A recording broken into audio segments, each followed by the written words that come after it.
தமிழ் மக்கள் அனைவருக்கும் என் அன்பான வணக்கம்.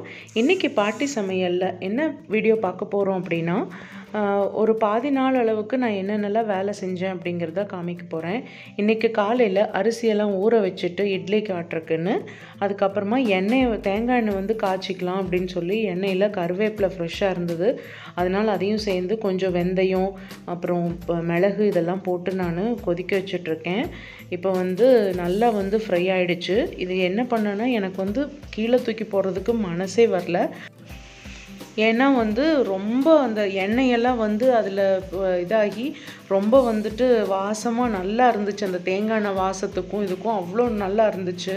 ஸோ நான் என்ன பண்ணேன்னா, இட்லி பொடி வந்து தீந்துருச்சு. அதை வந்து இன்றைக்கி செஞ்சு அது கூட இதையும் போட்டு அரைச்சிக்கலாம் அப்படின்னு சொல்லிட்டு நினச்சிட்ருக்கேன். ஸோ அதனால தான் கொஞ்சமாக போட்டு ட்ரை பண்ணி பார்க்கலான்னு சொல்லிட்டு மிக்ஸி ஜாரில் அந்த கருவேப்பிலை வறுத்து வச்சதை போட்டுட்டேன். இப்போ இதுக்கு வந்து பொடிக்காகன்னு சொல்லி ஒரு 3 கப் அளவுக்கு நான் கடலைப்பருப்பு சேர்த்துருக்குறேன். இது வந்து நல்லா ஃப்ரை பண்ணி எடுத்துக்க போகிறோம். வெறும் கடலைப்பருப்பு உளுந்தம்பருப்பும் போட்டுமே நம்ம வந்து பொடி செஞ்சாலே அவ்வளோ சூப்பராக இருக்கும். தேங்காய் எண்ணெய் விட்டு நம்ம இப்போ இட்லி தோசைக்கெல்லாம் வச்சு சாப்பிடும்போது அவ்வளோ சூப்பராக இருக்கும். நான் கடலைப்பருப்பு வறுத்து தனியாக எடுத்து வச்சுட்டேன். நல்லா ஆறிடுச்சு. இப்போ வந்து உளுந்து சேர்த்துருக்குறேன். உளுந்தையும் சேர்த்து நம்ம இதை வறுத்துக்க போகிறோம். உளுந்தும் வந்து 3 கப்பு சேர்த்துருக்கேன். 2 ஈக்குவல் குவான்டிட்டியில் தான் எடுத்துருக்குறேன். இப்போ இது நல்லா உளுந்து செவக்க வறுத்து எடுத்துக்கலாம். கொஞ்சம் கைவிட்டு இது பண்ணாலும் கூட இந்த மாதிரி கொஞ்சம் அங்கங்கே லைட்டாக மாடி போகிற மாதிரி ஆகிடும். அதை பார்த்து பக்கத்துலேயே இருந்து பண்ணணும். ஏதோ ஒரு வேலைக்காகன்னு போனேன், அதுக்குள்ளே அந்த மாதிரி ஆகிடுச்சு. இப்போ வந்து நம்மளுக்கு தேவையான காரத்துக்கு தகுந்த மாதிரியே நான் இப்போ வந்து வரமிளகா சேர்த்துக்கிறேன். காம்பெல்லாம் கொஞ்சமாக கிள்ளி வச்சது கொஞ்சமாக தான் இருந்தது. அதனால் இப்போ கொஞ்சம் எடுத்துட்டு இந்த குண்டு வரமிளகாயும் கொஞ்சம் இருந்தது. அது கொஞ்சம் காரம் நல்லா இருக்கும்னு சொல்லிட்டு அதையும் சேர்த்துட்ருக்குறேன். உங்களுக்கு எவ்வளோ காரம் தேவையோ அதுக்கு தகுந்த மாதிரி போட்டுக்கலாம். வெந்தயம் அது கருவேப்பிலை வறுத்தது கூட வந்து கொஞ்சோண்டு வெந்தயம் போட்டிருந்ததுனால ரொம்ப பயந்துகிட்டே இருந்தேன். பொடி வந்து கசந்துருமோன்னு சொல்லிட்டு, இவ்வளோ பொடி போட்டிருக்கோம், பருப்பெல்லாம் சேர்த்துருக்கோம் அப்படின்னு சொல்லி பயந்துகிட்டே இருந்தேன். ஆனால் ஒரு துளி கூட அந்த கசப்பே தெரியல. நல்லா வறுத்துட்டதுனாலையும் என்னமோ தெரியல, அவ்வளோ நல்லா இருந்துச்சு. நல்லா அந்த கருவேப்பிலை வாசம் தேங்காய் எண்ணெயும் சேர்ந்து நம்ம பண்ணிக்கிறனால அவ்வளோ சூப்பராக இருந்துச்சு பொடி. ஸோ உங்களுக்கு பிடிச்சிருந்ததுன்னா நீங்களும் ட்ரை பண்ணி பாருங்கள். இப்போது நான் இந்த அளவுக்கு வந்து வரமிளகா எடுத்துட்டேன். இது வந்து நம்ம வந்து ஒரு சொட்டு எண்ணெய் விட்டு நம்ம இதை வந்து வறுத்துட்டோம் அப்படின்னா அந்த காட்டு வந்து நம்மளுக்கு இருக்காது. கொஞ்சமாக ஒரு 1/4 டீஸ்பூன் அளவுக்கு எண்ணெய் சேர்த்துட்டு நம்ம வந்து நல்லா புகை வர்ற அளவுக்கு வறுத்து எடுத்துக்கலாம்.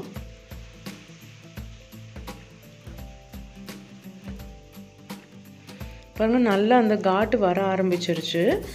இப்போ வந்து நம்ம அதை ஸ்டவ் ஆஃப் பண்ணிவிட்டு அதுலேயே அந்த சூட்லேயே வந்து கொஞ்சமாக நம்ம பெருங்காயத்தூள் சேர்த்துக்கலாம். இதுலேயே கொஞ்சம் உப்பும் கூட சேர்த்துட்டோம் அப்படின்னா அந்த சூட்டுக்கே வந்து உப்பில் ஈரப்பதம் இருந்தால் கூட நம்மளுக்கு அது போயிடும்.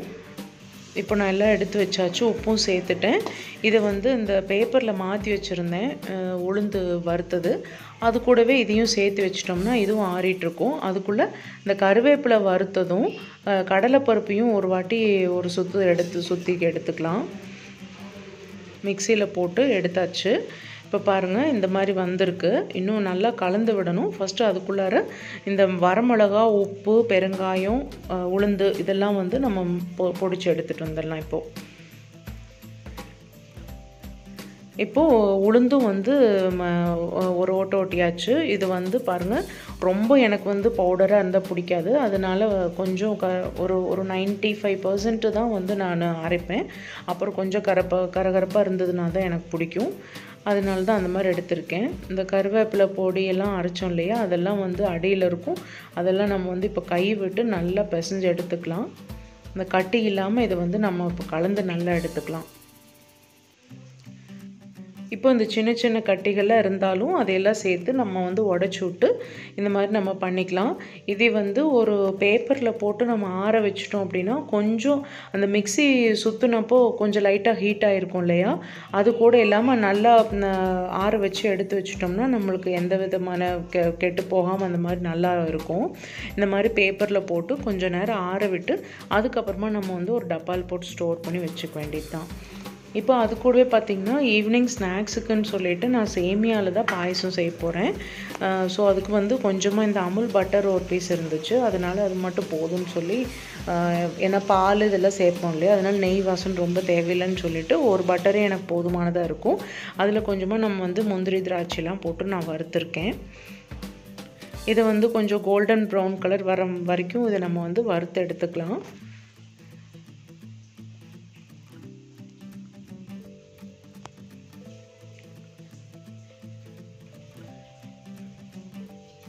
இப்போ நம்மளுக்கு வந்து முந்திரியும் திராட்சையும் வந்து கொஞ்சம் கோல்டன் ப்ரௌன் கலர் வர வரைக்கும் நம்ம வறுத்தாச்சு.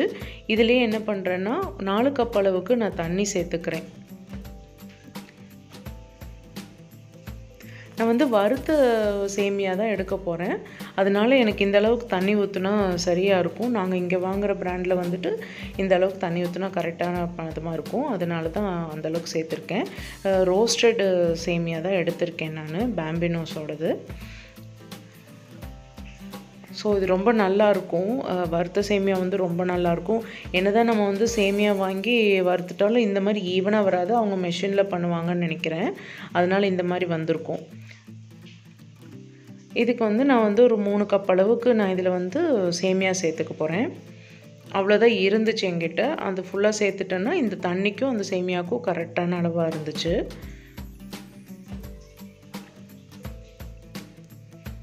அவ்வளோதான் இருந்துச்சு. ஒரு 2.25 கப் அளவுக்கு இருக்கும், அதுக்கும் இந்த தண்ணிக்கும் எனக்கு சரியான அளவாக இருந்துச்சு.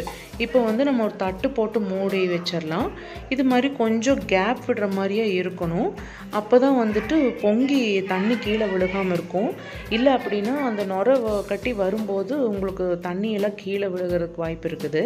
இப்போ பாருங்கள், இது ஒரு வாட்டி கலந்து விட்டுட்டு வெந்துருச்சான்னு பார்த்துடலாம். இன்னும் கொஞ்சம் வேகணும். இப்போ நான் மறுபடியும் வந்து கொஞ்சம் தட்டு போட்டு மூடி வச்சிட போகிறேன், ஏன்னா ரொம்ப ஒரு மாதிரி ஒரு கடிக்கும்போது அந்த சேமியா பச்சை வாசம் இருக்கிற மாதிரியே இருக்கும். மறுபடியும் கொஞ்ச நேரம் மூடி வச்சிடலாம். இப்போது நல்லா வெந்துருச்சு. இப்போ வந்து நம்மளுக்கு இதுக்கு தேவையான அளவுக்கு இப்போது சர்க்கரை சேர்த்துக்கலாம். நான் வந்து அந்த சேமியா எடுத்த பவுல்லையே வந்துட்டு கப்புலேயே வந்துட்டு 1 கப் அளவுக்கு நான் சர்க்கரை சேர்த்துக்கிறேன்.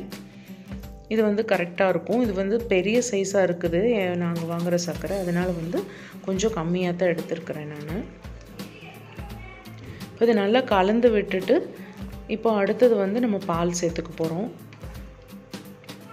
இதுலேயே வந்துட்டு ஒரு 2 கப் அளவுக்கு நான் பால் சேர்த்துருக்கேன். உங்களுக்கு தேவைன்னா இன்னும் சேர்த்திக்கோங்க, இல்லை தண்ணியில் வேக வைக்காமல் பால்லையே கூட சேமியா வேக வச்சுக்கலாம். என்கிட்ட கொஞ்சம் கம்மியாக இருந்துச்சு பாலுங்கிறதுனால நான் தண்ணியில் வேக வச்சுட்டு அப்புறமா பால் சேர்த்துருக்கேன். இன்னுமே பால்லையே வேக வச்சோம் அப்படின்னா ரொம்ப ரொம்ப சூப்பராக இருக்கும். இதில் கொஞ்சமாக ஏலக்காய் தூள் சேர்த்துக்கலாம். இது நல்லா கலந்து விட்டுட்டு இப்போ வந்து நம்ம ஒரு கொதி விட்டுடலாம். அப்போ தான் வந்து எல்லாமே மிக்ஸ் ஆகி ஈவனாக இருக்கும். கொஞ்சம் கெட்டித்தன்மையாக இருக்கும், கெட்டிப்படும். அதனால் இப்போ கொஞ்ச நேரம் மூடி வச்சிடலாம். இப்போ பாருங்கள், ஓரளவுக்கு கெட்டியாயிடுச்சு. இப்போ வந்து நம்ம ஸ்டவ் ஆஃப் பண்ணிவிட்டு நம்ம பவுலில் சர்வ் பண்ணிக்க வேண்டியதுதான்.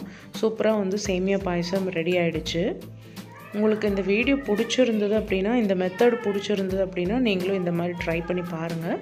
அதே மாதிரி கருவேப்பிலை இந்த மாதிரி தலைக்கு எண்ணெய் காய்ச்சும் போது அந்த கருவேப்பிலை வந்து மேக்ஸிமம் வேஸ்ட் பண்ணாத அளவுக்கு பார்த்துக்கோங்க. இப்போ நான் பண்ண மாதிரி செஞ்சால் கூட அது யூஸ்ஃபுல்லான டிப்பாக தான் இருக்கும். இப்போது ரொம்ப ரொம்ப சூப்பராக வந்துட்டு நம்மளுக்கு சேமியா பாயசம் ரெடி ஆகிடுச்சு. என்ன ஃப்ரெண்ட்ஸ், இந்த வீடியோ உங்களுக்கு ரொம்ப பிடிச்சிருந்துருக்கும்னு நம்புகிறேன்.